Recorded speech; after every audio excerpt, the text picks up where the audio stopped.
Y'all, I find it so beautiful how you can just learn something from other people about yourself. I feel like a lot of times people think that in order to heal, you have to go be isolated. But realistically, healing happens in community. And we have some really solid episodes lined up in the near future that are going to be talking about that very thing. We're actually going to interview and have a conversation with Ashley Boyd, Brujas and Blunts, and that's her Substack and her brand, her business. And so we're going to talk about community. We're going to talk about healing in that. But I just want to encourage us all to really embrace community. The times where I've grown the most has been when I've been vulnerable and I've been in community with people.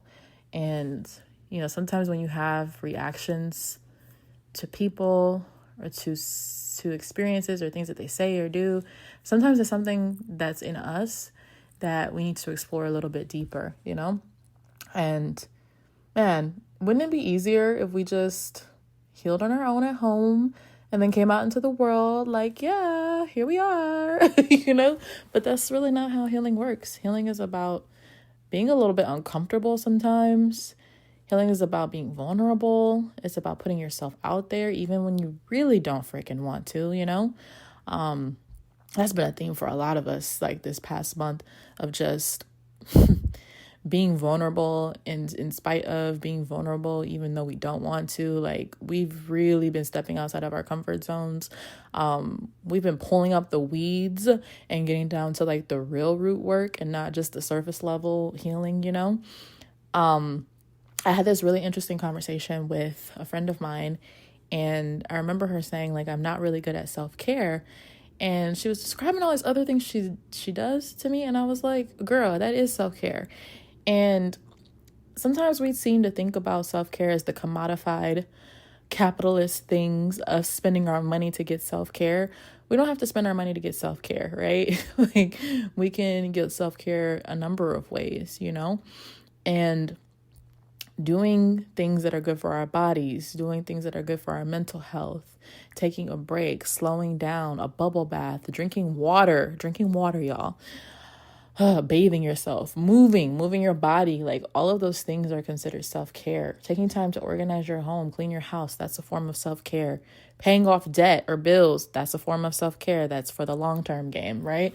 And so I just want us to reimagine how we think about healing, because we don't need to heal in a vacuum, right? We need to heal in community. There are times to step back and process, your stuff, right? And there are times to really be entrenched in community, because you can't just grow by yourself. You grow best and you get through things a lot faster when you're in community. And you have people reflecting, we're all just big mirrors, right? Reflecting ourselves to each other, and that's good or bad or in between, right? And when it comes to self-care, like I said, it's not just about the cosmetic, pretty looking things like getting a massage, a mani-pedi, blah, blah, blah, blah, blah, blah, blah, blah, blah, blah, blah. I think of Charlie Brown, wah, wah, wah, wah, the teacher. But I'm sure that's how I might sound to some of y'all, because, these are new concepts. I remember the first time my friend told me about self-care not just being those things, and I was like, oh my God, you're right. I am doing it. Okay. Now that I know, and now that I'm aware of self-care being more than just mani-pedi, massage, facial, and all that good stuff, I was like, okay, how can I be more intentional about some of the things that I'm doing, right?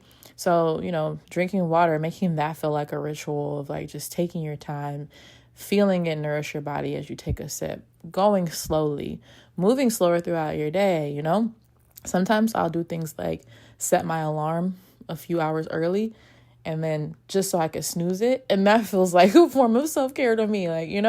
Going to bed on time, actually, that is a form of self-care too. But there's all these things that we can do to help with our self-care.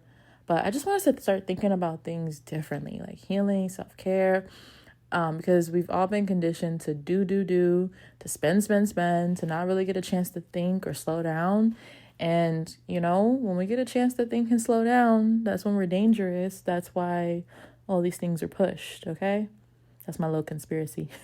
Conspiracy that's not so conspiracy, right? Um anyway, it's my little random thoughts for the day. I hope you guys are enjoying these voice notes as much as I am. Because again, like, I always have stuff going on in my mind, stuff I want to share, things I want to, like, there's so much in the moment learning that goes on for me throughout the weeks, the months, and just talking to different people. And I just wanted to be able to share so much more of that. But yeah, take care of yourselves this weekend into the new week, and slow down, relax, rest, take your time. This is your second voice note from the Mediocre Black Woman podcast. Don't forget that, again, on March 2nd, this Sunday, we're going live at 2 p.m. Central Time. I'm sorry, that's not right. 2 p.m. Pacific Time, 4 p.m. Central Time, and 5 p.m. Eastern. Y'all know I used to live on the West Coast. I'm, born and raised on the West Coast. And so my mind always is like thinking and speaking in the time zone, in the Pacific time zone. And then I'm like, wait a minute, no. But yeah, 2 p.m. Pacific time, 4 p.m. Central, 5 p.m. Eastern. And these are all, United States. So if you're not on Substack, you can join us on Substack, subscribe, and get notified when we're going live on Sunday. We're going to do a little bit of our Sunday soul sessions live. And so be there or be obtuse, square. I wanted to come up with something else. I don't like to be there or be square. I feel like it's so cliche. I'll come up with something better next time, but y'all get the message. Just be there. All right. See y'all next time.